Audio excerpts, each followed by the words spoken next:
ચાલો વિદ્યાર્થી મિત્રો સ્વાધ્યાય 9.1 દાખલા નંબર 15 આ ચેપ્ટરનો છેલ્લો દાખલો છે.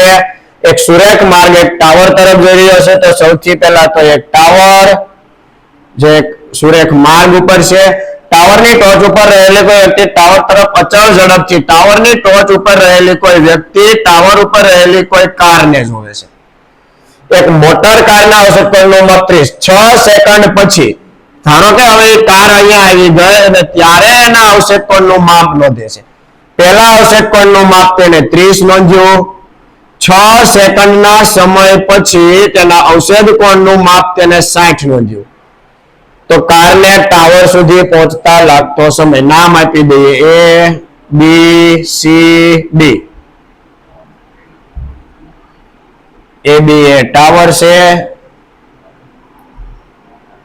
B અને C બિંદુ એ કારના પ્રારંભિક અને અંતિમ સ્થાન છે. પ્રારંભિક અને અંતિમ સ્થાન છે. C થી લઈને D સુધી જોવાનું છે. તો આપણે ધારી લઈએ, ધારો કે AB બરાબર h મીટર. આને આપણે ધારી લઈએ h મીટર. બધા જ દાખલામાં કરીએ છીએ એ રીતે ત્રિકોણ ABC માટે tan 60 સામેની બાજુ AB પાસેની બાજુ BC. કાટકોણ ત્રિકોણ દોરીને ચેક કરો 30 60 1 2 √3 સામેની બાજુ છેદમાં પાસેની બાજુ tan 60 થશે √3. AB h મીટર, BC નથી, ક્રોસ કરી દઈએ h છેદમાં √3. આ BC મળી ગયું. હવે મેળવવાનું છે આખું બીડી. આખા બીડીમાંથી જો BC બાદ કરશું તો CD મળશે. ABD માટે tan 30 સામેની બાજુ AB પાસેની બાજુ BD. tan 30 થશે 1/√3. AB h BD નું માપ નથી, ક્રોસ કરી દઈએ BD બરાબર h√3. હવે વિદ્યાર્થી મિત્રો આપણે જોઈએ છે CD.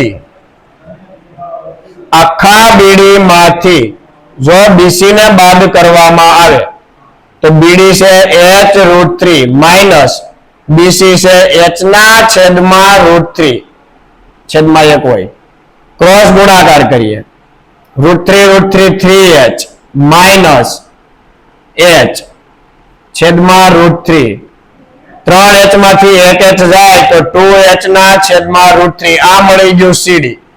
પણ રકમમાં ખાસ ચેક કરજો વિદ્યાર્થી મિત્રો, કારને ટાવર સુધી પહોંચતા લાગતો સમય. આ તો આપણને માપ મળ્યું છે. શું મળ્યું છે? માપ. આપણે તો સમય જોઈએ છે. શું જોઈએ છે? તો જો CD નું માપ આપણને મળ્યું 2h ના છેદમાં √3. જો આટલું અંતર કાપતા અને 6 સેકન્ડ લાગે છે તો હવે લખીએ કારને 2h છેદમાં 3 મીટર અંતર કાપતા 6 સેકન્ડ લાગે.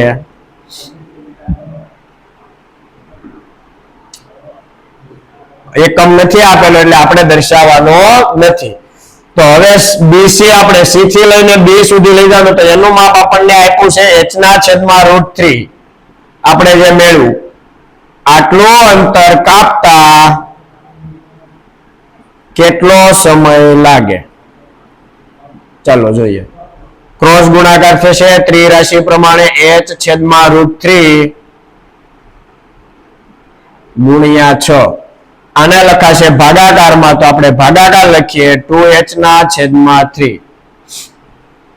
મોસ્ટ ઓફ સમ્સ પૂરો થઈ જશે વિદ્યાર્થી મિત્રો. 6h છેદમાં 3.